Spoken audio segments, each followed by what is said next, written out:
नमस्कार दोस्तों, मैं अंकुर उपाध्याय स्वागत करता हूं आप सभी का आपके अपने YouTube channel share market analysis में। यहां आप सभी के साथ बात करने वाला हूं टाटा मोटर्स के स्टॉक के बारे में। कंपनी की तरफ से कुछ अपडेट आते हुए दिख रही हैं फ्रेश, उसके बारे में शेयर करूंगा। लेकिन उससे पहले स्टॉक का भाव देखें तो 1013 रुपए का हो चुका है ये शेयर। देखते ही देखते अब कुछ लोग तो ये कह रहे हैं कि भाई 75 रुपए पे देखा था 2020 में, आज ये 1000 रुपए पे। ये तेजी तो हम पे सोचने से भी नहीं सोच पा रहे हैं हम।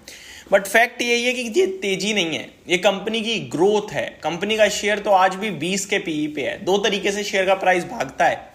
एक, जहां पे कोई शेयर 100 रुपए का 1000 रुपए हो गया, लेकिन पता चले 300 के पीई पे ट्रेड कर रहा है। लोगों की उसमें खरीदारी करते समय हड्डियां हिल रही हैं, दिल धड़क रहा है। एक शेयर होता है जो 100 रुपए वाला 1000 हो गया है, लेकिन वैल्यूएशन आज भी वही है जो पहले 100 रुपए पे था। वो स्टॉक टाटा मोटर्स है, क्योंकि 20 के पीई पे तब भी था। इनफैक्ट तब शायद 15-14 के पीई पे था। अब थोड़ा सा 20 पे आ गया है। कंपनी को थोड़ा वैल्यूएशन देने लगा है बाजार, लेकिन महंगा तो आज भी नहीं हुआ। ये कंपनी ने ग्रोथ दिखाई है, सेगमेंट का लीडर बना है। और इस कंपनी की जो ये जर्नी है ना, ये यहीं नहीं रुकेगी, ये चलेगी। अभी तो और चलेगी।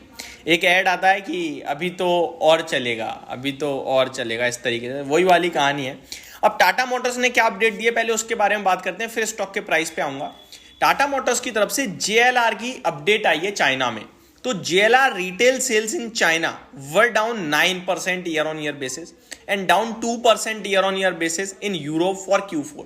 तो Q4 में यूरोप और चाइना में JLR यानी जैगुआर एंड लैंड रोवर की जो सेल्स है वो घटी है। 9% चाइना में घटी है साल दर साल, और 2% यूरोप में घटी है साल दर साल।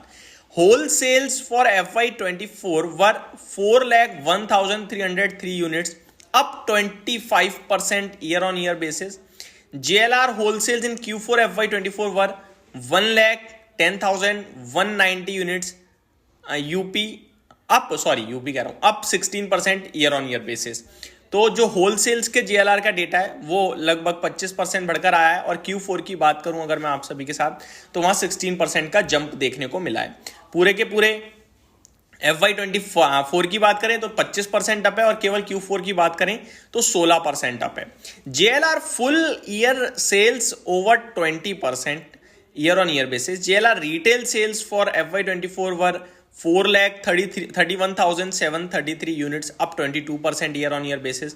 JLR retail sales Q4 FY24 up 11%। तो ऑलमोस्ट हर जगह पॉजिटिविटी है, एक्सेप्ट सिंगल JLR की रिटेल सेल्स को छोड़ दिया जाए चाइना और यूरोप में, तो बाकी हर तरफ पॉजिटिविटी ही है। अब इससे हमें क्या समझना चाहिए? हमें यह समझना चाहिए कि चाइना हो या इंडिया हो या कहीं भी, जो टाटा मोटर्स है ना, उसकी डिमांड बहुत तगड़े लेवल पे ऊपर है। लेकिन जो नॉर्मल पैसेंजर व्हीकल्स हैं या JLR है, उसकी डिमांड बेशक दोबारा से न्यूट्रल या फिर ठंडी पड़े, लेकिन ईवी का क्या करोगे? वहां तो मार्केट में बहुत बड़ी हैवी डिमांड आ रही है इस गाड़ी की, इस कंपनी की गाड़ियों की। तो टाटा मोटर्स इस समय मार्केट में छाया हुआ है, और आने वाले जो लाइनअप है ना इनके, उसको लेकर बज़ बहुत ज्यादा क्रिएट हो रहा है सोशल मीडिया प्लेटफॉर्म्स पे। तो मेरे को लगता है जहां सोशल मीडिया प्लेटफॉर्म्स में बज़ क्रिएट किया जा रहा है ना, वो चीज नहीं रुकने वाली है। तो टाटा मोटर्स स्टॉक जिसके पास भी है, भाव मत देखना, ये मत सोचना कहां से कहां हो गया है। सिर्फ आपको दो चीजें देखनी है। एक पीई, जिसे हम प्राइस टू अर्निंग कहते हैं, वो करंटली 20 का है, उसको देखो। 20 के आसपास जब तक रहेगा मत बेचो। दूसरा, आपको देखनी है earnings quarter on quarter base पे। जब तक 2 क्वार्टर की अर्निंग कंटिन्यू खराब ना आ जाए, तब तक शेयर मत बेचो, कम से कम 2 क्वार्टर। तो ये छोटी थीम नहीं है, 1200, 1500, 1800 भी दिखेगा। ट्रस्ट में यहां से भी ये स्टॉक चला ना, जो व्यू चल रहा है इस समय उसको एग्जीक्यूट करा, जो कि कर रही है कंपनी, तो यहां से भी आपका 50 से 80% पैसा बनेगा, कम नहीं होता वो। तो कंपनी में ग्रोथ आ रही है, दम है, इसलिए शेयर का प्राइस ऊपर आया है, हवा हवा में ऊपर नहीं चला गया है। अब वन साइडेड ऊपर है, मार्केट का पॉजिटिव सेंटीमेंट्स है। अभी रिसेंटली 940 हुआ था, तब आपसे कहा था ये दिस इज एन अपॉर्चुनिटी, खरीदो, आप लेना है तो लो, मौका है। और ये बाजार है, अच्छी बात है, अपॉर्चुनिटी बार बार क्रिएट होती है। कल को फिर मार्केट में कोई करेक्शन आ जाए, अपॉर्चुनिटी बन जाएगी आपके लिए। कोई भी टाटा मोटर्स के लिए खराब खबर आ जाए, अपॉर्चुनिटी बन जाएगी आपके लिए।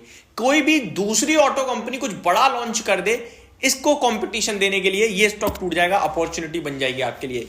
छोटे मोटे समय में छोटे मोटे ट्रिगर्स की वजह से जो शेयर में गिरावट आती है वो अपॉर्चुनिटी होती है, क्योंकि ब्रॉडर बेस अगर आप देखें तो वो तो तेजी है ना। मारुति के शेयर ने पूरे ऑटो सेक्टर को अंडर परफॉर्म करा। क्या मारुति का शेयर चला नहीं? आज देखो लो 13,000 खड़ा है, कोई नहीं रोक पा रहा उसे। 10,000 के बाद जो उसमें चाल आई है 30% चल गया 3-6 महीने में, किसी को नहीं पता चला। तो जो चलना है, जिसका मार्केट है वो तो चलना ही चलना है, कोई नहीं रोक सकता। तो ये आपके लिए सिर्फ एक वीडियो थी, होप आपको सारी चीजें समझ में आई होंगी। Thank you so much for watching this video, have a great day guys.